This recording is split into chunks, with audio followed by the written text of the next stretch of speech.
kembali saya menjumpai Bapak Ibu sidang jemaat. Hari ini kita akan belajar firman Tuhan yang diambil dari kitab Yakobus pasal 3 ayat 13 sampai ayat yang ke-18. Namun sebelumnya mari kita berdoa.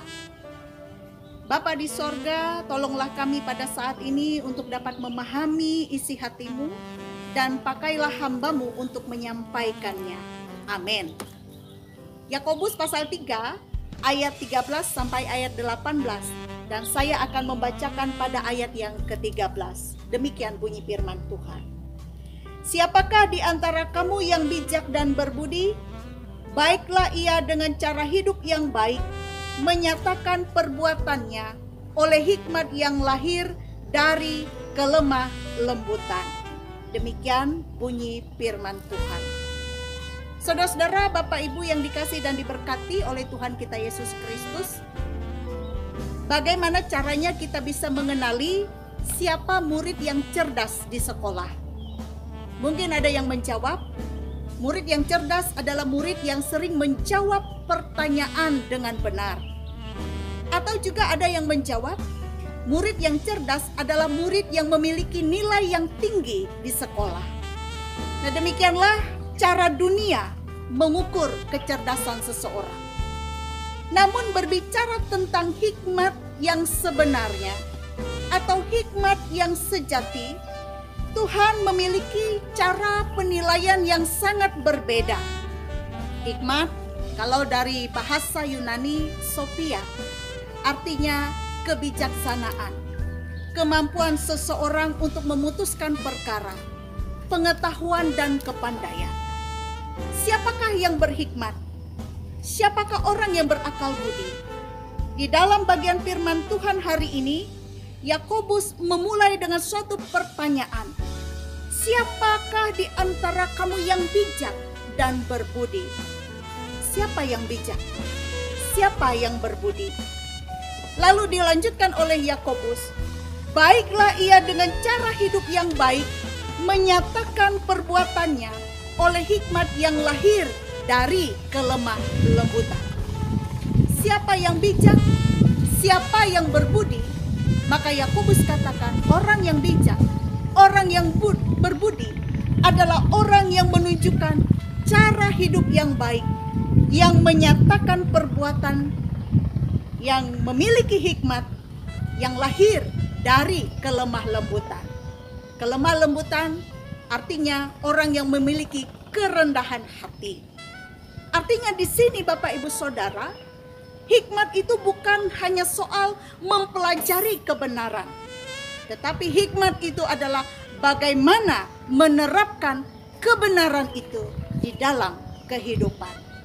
Saudara-saudara, jikalau ada orang yang menyatakan dirinya berhikmat, ada orang yang menyatakan dirinya pandai, tetapi cara hidupnya menimbulkan kekacauan, cara hidup yang tidak baik, cara hidup menimbulkan segala macam perbuatan yang jahat, maka Yakobus katakan dia bukanlah orang yang berhikmat sebenarnya.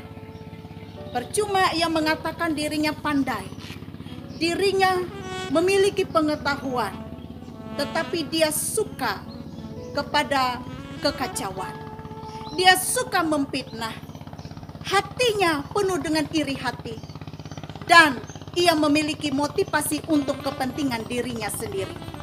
Yakobus katakan orang demikian adalah orang yang memiliki hikmat yang dari dunia, dari nafsu-nafsu manusia, dari setan-setan. Mengatakan dirinya pandai, tetapi suka memfitnah. Mengatakan dirinya pandai, tetapi cara hidupnya tidak benar, menimbulkan kekacauan, tidak membuat damai sejahtera. Tetapi hikmat yang sejati adalah hikmat yang dari atas, yaitu dari Tuhan, yang berasal dari sikap yang kudus, dari sikap yang menghormati Tuhan, mengakui dengan rendah hati kedaulatan Tuhan, dan menjadikan ajaran-ajaran Tuhan sebagai aturan, sebagai etika dalam ia menjalani kehidupan. Dan hikmat yang sejati menghasilkan damai, bukan kekacauan, membuahkan kebenaran, bukan segala perbuatan yang jahat. Dan kitab Amsal berkata, permulaan hikmat itu adalah takut akan Tuhan.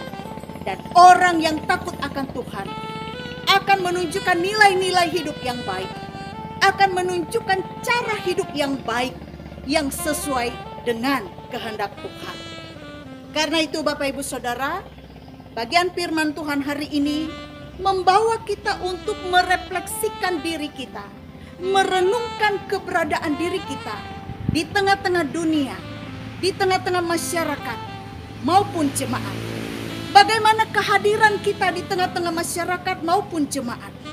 Apakah kehadiran kita ini menimbulkan damai sejahtera dan sukacita, atau justru sebaliknya, kehadiran kita selama ini banyak menimbulkan kekacauan, banyak menimbulkan pertikaian, banyak menimbulkan perpecahan? Karena itu sejatinya sebagai orang-orang yang percaya kita dipanggil untuk dapat menghadirkan shalom atau damai sejahtera. Bagaimana supaya kita mampu dan dapat menghadirkan damai sejahtera itu? Tidak lain adalah milikilah hikmat yang datang dari atas, yaitu dari Tuhan. Kejarlah hikmat itu dan mintalah hikmat itu kepada Tuhan. Sebagaimana Yakobus pasal 1 ayat 5 berkata demikian, tetapi apabila di antara kamu ada yang kekurangan hikmat, hendaklah ia memintakannya kepada Allah yang memberikan kepada semua orang dengan murah hati dan dengan tidak membangkit-bangkit, maka hal itu akan diberikan kepadanya. Mintalah hikmat yang datang daripada Tuhan. Tuhan memberkati kita melewati firman-Nya ini. Amin.